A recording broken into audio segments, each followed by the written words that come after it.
হাতের ঘড়িটা গুলির ব্যাগের মতো কোথাও পড়ে গেছে। পেটের ক্ষুধা নিবারণের জন্য কোনো মানুষের কাছে যাওয়া যাবে না, কোনো গ্রাম বা লোকালয়েও যাওয়া যাবে না। মানুষেরাও আমাদের শত্রু। আমাদের অবস্থা পাকিস্তানি হানাদার বাহিনীর মতো। 1971-এর মহান মুক্তিযুদ্ধের সময় দেশের যে অবস্থা হয়েছিল, এখন আমাদেরও সে একই অবস্থা হয়েছে। আমাদের মানুষ সাহায্য করবে না, মানুষের কাছেও যাওয়া যাবে না। ক্ষুধার জেলায় ধান গাছের কচি ডগা আর কচি ধানে দুধ চুষতে লাগলাম আর ভাবতে লাগলাম, এখন অন্যত্র রওনা হব না সন্ধ্যা হলে রওনা হব। এখন রওনা হলে শত্রুর কবলে পড়ার বিপদ, সন্ধ্যার পর রওনা হলে অন্ধকারে পথ হারানোর বিপদ। কোন বিপদটা গ্রহণ করব? পানি পিপাসায় বুকের ছাতি ফেটে যাচ্ছে, আর কিছুক্ষণ পর পানি পিপাসায় এমনিতেই মরতে হবে। ফুল প্যান্টটা ভাঁজ করে নেংটির মতো বানালাম, শার্টটা খুলে কোমরের সাথে বেঁধে G3 রাইফেলটা বাঁ হাত দিয়ে শরীরের সাথে মিলিয়ে ধরলাম, যাতে দূর থেকে বোঝা না যায় আমার হাতে অস্ত্র। তারপর সোজা পানির খোঁজে হাঁটা শুরু করলাম। কিছু দূর হাঁটতে হাঁটতেই একটা পানির ডোবা পেয়ে গেলাম। পানি খেলাম। এক লোক পায়খানা করে ওই ডোবায় শৌচ করতে এসেছে। আমি ওই লোককে গান পয়েন্ট করে আমাকে সোজা সীমান্তের দিকে নিয়ে যাওয়ার নির্দেশ দিলাম, নইলে প্রাণে মারার হুমকি দিলাম। সীমান্তের কাছাকাছি আসতে দূরে থেকে ভারতের পাহাড় নজরে এলে আমি লোকের হাত ধরে তাকে জোর করে নিয়ে আসার জন্য ক্ষমা চেয়ে ছেড়ে দিলাম। তারপর ভারতের পাহাড় লক্ষ্য করে দ্রুত হাঁটতে লাগলাম। সীমান্তে পৌঁছাতে আমার সন্ধ্যা গড়িয়ে রাত হলো। আমাদের সীমান্ত অঞ্চলের হাইডাউট বা ক্যাম্পে পৌঁছে দেখি আমার যুদ্ধের সাথী বৈদ্যনাথ কর মুমূর্ষু সংজ্ঞাহীন অবস্থায় পড়ে আছে। বৈদ্যনাথ করের সারা শরীরে অসংখ্য ছোট ছোট ছিদ্র, সেই সকল ছিদ্র দিয়ে বিন্দু বিন্দু রক্ত বেরিয়ে আসছে।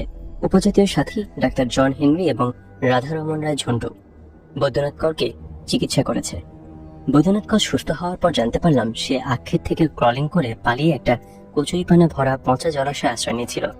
সেই পচা জলাশয় ছিল অনেকদিন না খাওয়া রক্তচোষা যোগ। রক্তচোষা যোগ বৈদ্যনাথকে পেয়ে কিলবিল করে ঘিরে ধরে রক্ত চুষতে খেতে থাকে। বৈদ্যনাথ কর প্রস্রাবের রাস্তা আর পায়খানার রাস্তা দুই হাত দিয়ে চেপে ধরে বসে থাকে, যাতে যোগ পায়খানা বা প্রস্রাবের রাস্তা দিয়ে পেটের ভেতরে ঢুকতে না পারে। বৈদ্যনাথ করের পালাবার কোনো পথ ছিল না, কারণ বাংলাদেশ সেনাবাহিনীর লোকেরা ওই পুকুর পাড়ে সজাগ পাহাড়ে ছিল। পালাবার চেষ্টা করলেই ধরা পড়তে হবে, তাই সেনাবাহিনীর হাতে ধরা পড়ার চাইতে যোগকে রক্ত দেয় শ্রেয় মনে করেছে বৈদ্যনাথ। বাংলাদেশ সেনাবাহিনীর এই পুকুর পাড় থেকে সরে যেতে যদি আর 1-2 ঘন্টা দেরি করত, তাহলে রক্তচোষা যোগ বৈদ্যনাথ করের শরীরে সমস্ত রক্ত চুষে খেয়ে ফেলত। রক্তশূন্যতার কারণে এখনো যে কোনো সময় বৈদ্যনাথ কর মারা যেতে পারে। ওই দিনের যুদ্ধে আমি আর বৈদ্যনাথ কর ছাড়া আমাদের বাকি 17 জন সাথী নিহত হয়। জনসাধারণের চরম অসহযোগিতা এবং বিরোধিতার কারণে একই পরিণতি হয় বগুড়ার রেজাউল বাকি আর দুলাল দে বিপ্লব ও তার সাথীদের। কমান্ডার দুলাল দে বিপ্লব যুদ্ধে প্রচন্ড মার খেয়ে আহত অবস্থায় নৌকায় করে পালিয়ে আসার সময় তীব্র যন্ত্রণায় তার 2IC মোহাম্মদ হিরোকে নির্দেশ দেয়, হিরো, তুমি আমাকে গুলি করে মেরে ফেলো। এই নির্দেশ পালনে 2IC হিরো অক্ষমতা প্রকাশ করলে পুনরায় দুলাল দে বিপ্লব একই নির্দেশ দেয়, কিন্তু হিরো নির্দেশ পালনে পুনরায় অক্ষমতা প্রকাশ করে। এইভাবে কয়েকবার কমান্ডারের নির্দেশ পালনে 2IC হিরো অক্ষমতা প্রকাশ করার পর কমান্ডার দুলাল দে বিপ্লব অপর সাথী মদনকে এই মর্মে নির্দেশ দেয় যে, মদন, আমি কমান্ডার দুলাল দে বিপ্লব তোমাকে নির্দেশ দিতেছি। আমার 2IC হিরোকে আমি যে নির্দেশ দেব, হিরো যদি সেই নির্দেশ পালন না করে তাহলে তুমি হিরোকে গুলি করে মেরে ফেলবে। বলে 2IC হিরোকে নির্দেশ দিল, আমাকে গুলি করে মেরে ফেলো। তখন অনুপায় হয়ে 2IC হিরো কমান্ডার নির্দেশে কমান্ডার দুলাল দে বিপ্লবকে হত্যা করতে উদ্যত হলো। 2IC হিরো কমান্ডার দুলাল দে বিপ্লবকে টেনে নৌকার গলুইয়ের বাইরে মাথাটা ঝুলিয়ে দিল। দুলাল দে বিপ্লব তোমাকে পাওয়ার জন্য এই স্বাধীনতা কবিতাটি পড়তে লাগলো আর ফ্যাল ফ্যাল করে হিরোর দিকে তাকিয়ে থাকলো। হিরো G3 রাইফেলের ব্যারেলটা দুলাল দে বিপ্লবের মাথায় ঠেকিয়ে গুলি করে দিল। তোমাকে পাওয়ার জন্য এই স্বাধীনতা কবিতা পড়তে পড়তে একটা ঝাঁকুনি দিয়ে দুলাল দে বিপ্লবের দেহ নিথর নিস্তব্ধ হয়ে পড়ল। অপরদিকে মুন্সিগঞ্জ জেলার লৌহজং থানার বাসিন্দা ঢাকা কলেজের ছাত্রনেতা মেধাবী ছাত্র মোহাম্মদ ইউনুস যুদ্ধের শুরুতেই গুলিবিদ্ধ হয়। সারাদিন রক্তক্ষরণের পর নাকে মুখে ছেড়ে উঠে ইউনুসের দেহ নিথর নিস্তব্ধ হয়ে যায়। সন্ধ্যায় ইউনুসের দেহ পরীক্ষা নিরীক্ষা করে মৃত সাব্যস্ত করে ইউনুসকে ফেলে অন্য সাথীরা পালিয়ে যায়। বছর চারেক পরে ঘনিষ্ঠ এক প্রতিবেশীর বাড়িতে এক অনুষ্ঠানে যুদ্ধের কথা উঠলে অনুষ্ঠানে আগত এক ভদ্রমহিলা রাগান্বিত এবং ক্রুদ্ধ কণ্ঠে আমাকে গালাগালি দিয়ে বললেন, আমার ভাইকে তোমরা আহত অবস্থায় ফেলে পালিয়ে গিয়েছিলে। ওই ভদ্রমহিলার কাছে জানতে পারলাম তিনি নিহত বলে ধরে নেয়া মোহাম্মদ ইউনুসের বড় বোন। ইউনুসের বড় বোনের কাছে আরো জানতে পারলাম যে যুদ্ধে ইউনুস আহত হয়েছিল, সেই যুদ্ধে ইউনুসদের বিপক্ষে যুদ্ধ করা বাংলাদেশ সেনাবাহিনীতে একজন সুবেদার মেজর ছিল ইউনুসের ফুফাতো ভাই। সেই সুবেদার মেজর ইউনুসের চেহারা এবং ইউনুসের ডান হাতের কবজিতে থাকা কালো জট দেখে ইউনুসকে চিনতে পেরে জেনারেল মাহমুদুল হাসানের কাছে ইউনুসকে বাঁচিয়ে রাখলে অনেক তথ্য পাওয়া যাবে বলে ইউনুসকে বাঁচিয়ে রাখার প্রস্তাব করেন। জেনারেল মাহমুদুল হাসান তৎক্ষণাৎ হেলিকপ্টারে করে ইউনুসকে কম্বাইন্ড মিলিটারি হাসপাতালে চিকিৎসার জন্য পাঠিয়ে দেন। ইউনুসকে ওপেন হার্ট সার্জারি সহ গলা থেকে নাভি পর্যন্ত চিরে অপারেশনের মাধ্যমে সুস্থ করে কেন্দ্রীয় কারাগারে পাঠিয়ে দেওয়া হয়। ইউনুস গলা থেকে নাভি পর্যন্ত অপারেশনের এক বিরাট কাটা চিহ্ন নিয়ে 10 বছর জেল খেটে মুক্তি পায়। অন্যদিকে টাঙ্গাইলে এক ব্রিজ ভাঙতে গিয়ে ধরা পড়ে যায় বিশ্বজিৎ নন্দী। সামরিক আদালত বিশ্বজিৎ নন্দীকে ফাঁসিতে মৃত্যুদণ্ডের নির্দেশ দেয়। বিশ্বজিৎ নন্দী ফাঁসির প্রকোষ্ঠে একে একে প্রায় 15টি বছর মৃত্যুর প্রহর গুনতে থাকে। ফাঁসি দেন নিয়ম অনুযায়ী সূর্য ডোবার পর এবং সূর্য উদয় হওয়ার আগে ফাঁসি কার্যকর করতে হবে। যখনই সূর্য ডুবে যেত, সন্ধ্যা হতো, বিশ্বজিৎ নন্দী অঝর নয়নে কাঁদতে থাকত। সৃষ্টিকর্তা ঈশ্বরকে স্মরণ করত। আজ রাতেই আগামী সূর্যোদয়ের আগেই ফাঁসি হয়ে যাবে, আর পৃথিবীর সূর্য দেখবে না, পৃথিবীর আলো বাতাস ভোগ করবে না। এই সুন্দর ধরনী থেকে চির বিদায় নিতে হবে। সারা রাত কাঁদতে থাকতো আর প্রাণ ভরে ভগবানকে ডাকত। জীবনের শেষ ডাকা, আর কখনোই ভগবানকে ডাকতে পারবে না। এই ডাকাই শেষ ডাকা। এই তো জল্লাদ এসে গেছে, এখনই ফাঁসিতে ঝুলানো হবে, এখন মৃত্যু। ফাঁসির অন্ধ প্রকোষ্ঠের বাইরের দেয়ালে হঠাৎ রোদের ঝলক। এমনি হাসি, অট্ট হাসি। আমার ফাঁসি হয়নি, আমি মরিনি। আমি অন্তত আরো একদিন বেঁচে গেলাম, আরো একদিন পৃথিবীতে থাকবো, পৃথিবীর বাতাস গ্রহণ করব। হ্যাঁ হ্যাঁ, আমি মরিনি, আমি মরিনি, আমি বেঁচে আছি। ফাঁসির অন্ধকার প্রকোষ্ঠে সারাদিন হাসি আর আনন্দ। দিন শেষে সূর্য যখন ধীরে ধীরে ডুবতে শুরু করলো, সন্ধ্যা নেমে এলো, আবারও অঝর নয়নে কান্না আর ঈশ্বরকে স্মরণ করা। এই বুঝি জল্লাদ এলো, ফাঁসির দড়ি গলায় ঝুলিয়ে দিল, মৃত্যু হলো। এভাবে প্রতিদিন, প্রতি সপ্তাহ, প্রতি মাস, প্রতি বছর, প্রায় 15 বছর। সারাদিন হাসি, সারা রাত কান্না। বিশ্বজিৎ নন্দী হিন্দু হওয়ায় ভারতের পশ্চিম বাংলার জনগণের সমর্থন এবং ভারত সরকারের চাপের কারণে ফাঁসি কার্যকর হয় না। পরবর্তীতে বিশ্বজিৎ নন্দীকে প্রায় 15 বছর পর নিঃশর্ত মুক্তি দেওয়া হয়। নজিবুর রহমান নিহার এবং শাহাদাত হোসেন সুজার যৌথ নেতৃত্বে 17 জনের একটি গ্রুপ 1976 সালের অগস্টে সুজার নিজ জেলা গাইবান্ধা দখল করে। গাইবান্ধা দখলের প্রথম লড়াইয়ে সহযোদ্ধা আলমগীর নিহত হয়। 3রা সেপ্টেম্বর 1976 বাংলাদেশ সেনাবাহিনীর বগুড়া ক্যান্টনমেন্ট থেকে 6 বেঙ্গল এবং রংপুর ক্যান্টনমেন্ট থেকে 16 বেঙ্গলের সৈন্যরা পুরো গাইবান্ধা ঘেরাও করে নিহার এবং সুজাদের আক্রমণ করলে নিহার সুজা পাল্টা আক্রমণের মাধ্যমে পিছু হটতে থাকে। লড়াই পিছু হটা, লড়াই পিছু হটা, এই করতে করতে নিহার সুজারা গোবিন্দগঞ্জ থানায় চলে গেলেও সেনাবাহিনী ঘেরাও ভাঙতে পারেনি। 6 সেপ্টেম্বর 1976 বিকাল 5টায় গোবিন্দগঞ্জের কামাদিয়া গ্রামে নিহার সুজাদের 8 জন সাথী যোদ্ধা নিহত হয় এবং গুলি শেষ হয়ে যাওয়ায় আহত হওয়ায় নিহার সুজা, হুমায়ুন সহ 8 জন সাথী বন্দী হয়। বন্দীদের মধ্যে নজিবুর রহমান নিহার, আবু বকর সিদ্দিকী, রেজাউল করিম রেজা এবং বিকাশ, এই 4 জন যোদ্ধা আহত অবস্থায় বন্দী হয়। সুজা, হুমায়ুন, মুন্না ও রফিকুল এই 4 জন অক্ষত অবস্থায় গ্রেপ্তার হয়।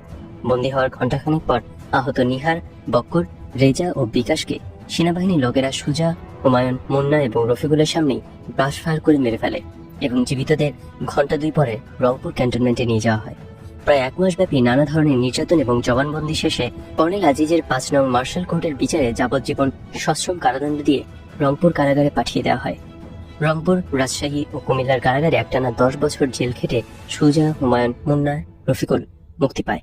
সীমান্তে ফিরে এসে আমাদের জাতীয় মুক্তিবাহিনীর সর্বাধিনায়ক বঙ্গবীর আব্দুল কাদের সিদ্দিকী বীরোত্তম ওরফে বাঘা সিদ্দিকীকে রণকৌশলগত কারণে আমাদের গেরিলা যুদ্ধ করা সম্ভব নয় এবং উচিত নয় বলে আমার অভিমত ব্যক্ত করার পিছনে সূত্র না রেখে রণকৌশল নির্ধারণের কথা বলি। দেশের মানুষের অবস্থা, আমাদের সম্পর্কে মানুষের ধারণা, সর্বোপরি শেখ মুজিবুর রহমানের জনপ্রিয়তা ইত্যাদি বিস্তারিত বিচার বিশ্লেষণ করে কাদের সিদ্দিকী সরাসরি সম্মুখ সমরের সিদ্ধান্ত নিলেন। তিনি ঘোষণা দিলেন, যুদ্ধে যত সময় লাগুক না কেন আমরা সামনাসামনি যুদ্ধ করব। প্রয়োজনে 1 ইঞ্চি 1 ইঞ্চি করে ভূমি মুক্ত করব, তবুও পেছনে কোনো শত্রু রাখবো না। আমরা বৃহত্তর সিলেট এবং ময়মনসিংহ জেলার সীমান্ত অঞ্চলে শক্তিশালী ঘাঁটি স্থাপন করলাম এবং বেশ বড় এলাকা জুড়ে মুক্ত অঞ্চল তৈরি করলাম। প্রতিদিন, প্রতি মুহূর্তে বাংলাদেশ সেনাবাহিনী ও বিডিআর এর সাথে আমাদের সম্মুখ যুদ্ধ চলতে লাগলো। সেনাবাহিনী, বিডিআর তারা চাইতো আমাদের সীমান্তের উপরে অর্থাৎ ভারতে তাড়িয়ে দিতে। আমরা চাইতাম আমাদের মুক্ত অঞ্চল আরো বাড়াতে। আমাদের সাথীরা ময়মনসিংহ জেলার কমলাকান্দা থানা আক্রমণ করে থানার ওসি আশরাফ উদ্দিনকে সস্ত্রীক ধরে মুক্ত অঞ্চলে নিয়ে আসে। পরে আমরা ওসি আশরাফ উদ্দিনকে চলে যেতে বললে তিনি চলে না গিয়ে আমাদের সাথে একাত্ম হয়ে যুদ্ধ করতে থাকেন। বছরখানেক পর আমাদের সর্বাধিনায়ক কাদের সিদ্দিকী আমাদের পক্ষে রেডিও টেলিভিশনের প্রচার চালানোর জন্য ওসি আশরাফ উদ্দিনকে বাংলাদেশ কর্তৃপক্ষের কাছে ফিরে যাওয়ার নির্দেশ দিলে তিনি সস্ত্রীক ফিরে যান এবং কথা মতো ঠিকই রেডিও টেলিভিশনে তার সাক্ষাৎকারে আমাদের কথা প্রচার করেন। লন্ডন থেকে প্রখ্যাত এবং সাংবাদিক আব্দুল গাফফার চৌধুরী বাংলা ডাক নামক একটি সাপ্তাহিক পত্রিকা বের করে আমাদের কথা প্রচার করেন। এছাড়া আমাদের আর কোনো প্রচার ছিল না। ভারতের এসএসবি অর্থাৎ সেন্ট্রাল সিকিউরিটি ব্রাঞ্চ খুবই গোপনে আমাদের সাহায্য করত। তারা অত্যন্ত সংগোপনে আমাদের অস্ত্র এবং গোলাবারুদ সরবরাহ করত। এসএসবি এতই সতর্কতা এবং গোপনীয়তার সাথে আমাদের সাহায্য করত যে ভারতীয় বিএসএফ সহ অন্যান্য সংস্থা এবং কর্তৃপক্ষ পর্যন্ত জানত না। ভারতীয় এসএসবি বা সেন্ট্রাল সিকিউরিটি ব্রাঞ্চকে প্রত্যক্ষভাবে ভারতের প্রধানমন্ত্রী শ্রীমতী ইন্দিরা গান্ধী পরিচালনা বা নিয়ন্ত্রণ করতেন।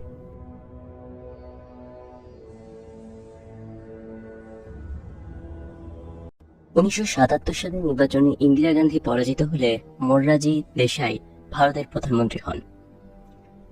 ইন্দিরা গান্ধীর পরাজয় এবং মোরারজি দেশাই ভারতের প্রধানমন্ত্রী হয় আমরা শঙ্কিত হই।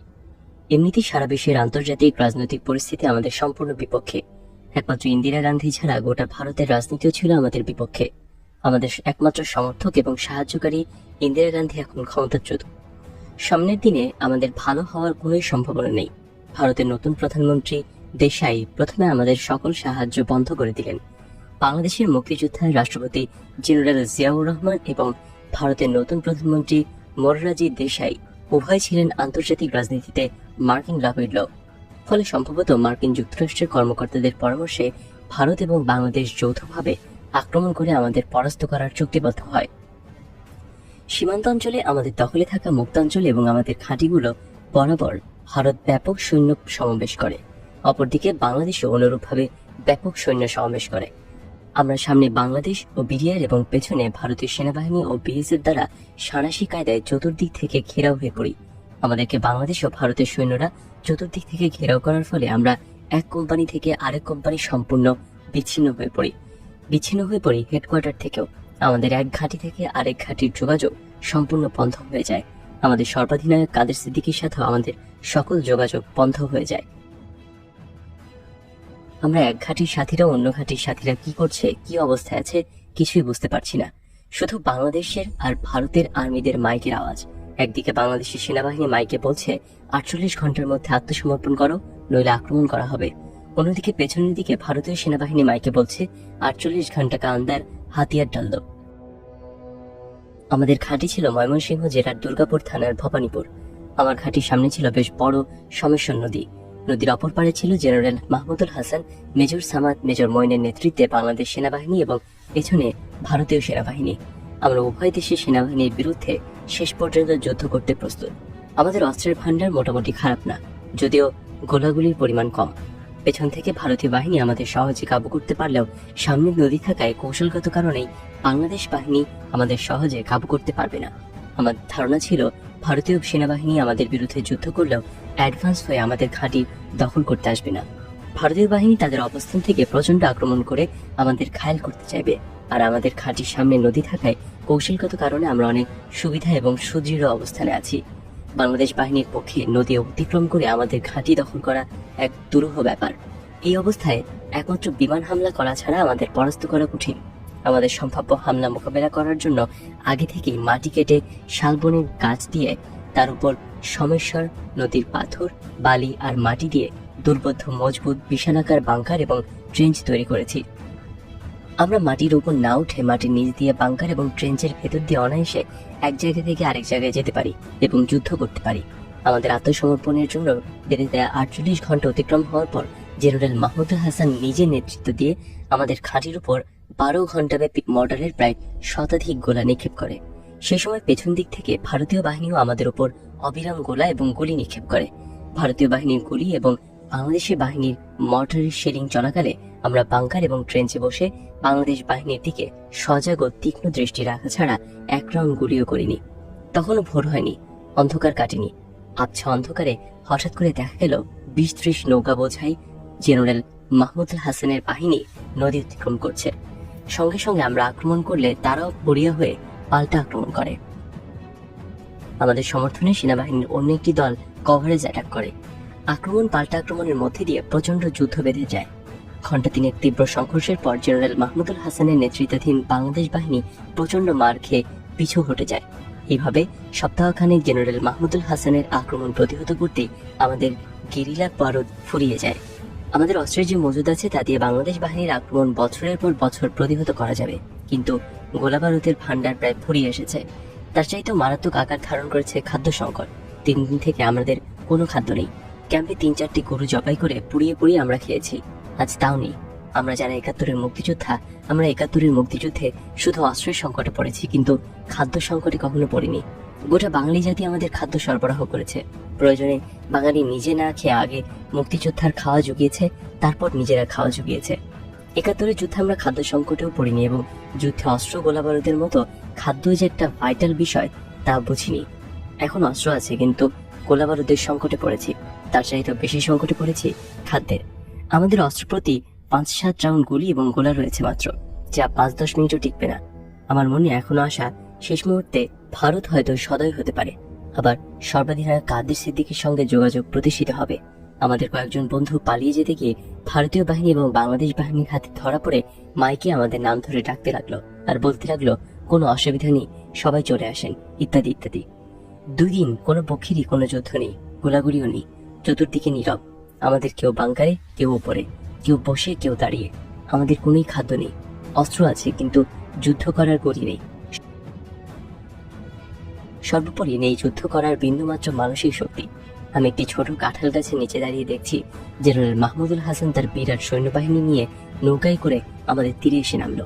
পাশে থাকা আমার অস্ত্রটা একবার তাকিয়ে দেখলাম, হয়তো মনের ভুলেই দেখলাম, কিন্তু হাতে তুলে নিলাম না। জেনারেল মাহমুদুল হাসান তার বাহিনীকে নদীর পাড়ে দাঁড় করিয়ে রেখে মেজর মঈন, মেজর সামাদ সহ কয়েকজন অফিসার সঙ্গে নিয়ে ধীরে ধীরে আমাদের ঘাঁটিতে উঠে এসে আমার সামনে দাঁড়িয়ে অত্যন্ত মোলায়েম এবং ভদ্রকণ্ঠে আমাকে বললেন, দিন, আপনার অস্ত্রটা আমার হাতে দিন। আমি শেষবারের মতো আমার অস্ত্রটা দেখলাম, তারপর আলতো হাতে জেনারেল মাহমুদুল হাসানের হাতে তুলে দিতে দিতে মনে মনে বললাম, বিদায় হে বন্ধু, বিদায়। এরপর জেনারেল হাসান বললেন, চলেন আপনাদের ঘাঁটিটা একটু ঘুরে দেখি। তিনি ঘুরে ঘুরে দেখতে লাগলেন। আমাদের সাথীরা যে যেখানে ছিল সেখানেই দাঁড়িয়ে রইল, কারো হাতে অস্ত্র, কারো অস্ত্র মাটিতে। মেজর মঈনকে অস্ত্রগুলো কালেকশন করতে বলে আমাদের সবাইকে এক জায়গায় দাঁড় করালেন। এরপর নিয়ে গেলেন দুর্গাপুর সেনাবাহিনীর একটি ঘাঁটিতে। সেখানে গিয়ে জেনারেল মাহমুদুল হাসান আমাদের উদ্দেশ্যে বললেন, আপনাদের চিন্তার বা ঘাবড়াবার কোনো কারণ নেই। আমার সাথে প্রেসিডেন্ট জিয়াউর রহমানের কথা হয়েছে। জিয়াউর রহমান কথা দিয়েছেন আপনাদের সকলকে ছেড়ে দেওয়া হবে। শুধুমাত্র 1975-এর 15 আগস্টের আগে যদি কারো বিরুদ্ধে বাংলাদেশ দণ্ডবিধির আওতায় মামলা থেকে থাকে, তাহলে তাকে বিচারের জন্য সোপর্দ করা হবে। দুর্গাপুরে কয়েকদিন রাখার পর আমাদের নিয়ে যাওয়া হয় নুরুদ্দিন কনসেন্ট্রেশন ক্যাম্পে। এরপর সেখান থেকে নিয়ে যাওয়া হয় ময়মনসিংহ রেসিডেন্সিয়াল মডেল গার্লস স্কুলের কনসেন্ট্রেশন ক্যাম্পে। এই ক্যাম্পে আমাদের ইন্টারোগেশন শুরু হয়। প্রতিদিন আমাদের আলাদা আলাদাভাবে বিভিন্ন ধরনের প্রশ্নের উত্তর লিখিত এবং মৌখিকভাবে নেওয়া হতো।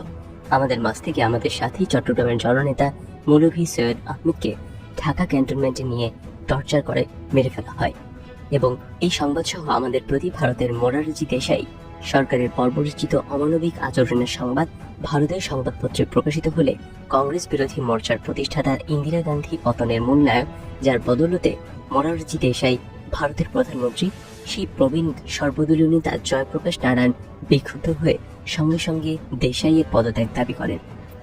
জয়প্রকাশ নারায়ণের বক্তব্য হল, প্রতিবেশী রাষ্ট্রের বিদ্রোহীদের আশ্রয় দেওয়া ভারতের নৈতিক দায়িত্ব এবং চিরকালের ঐতিহ্য।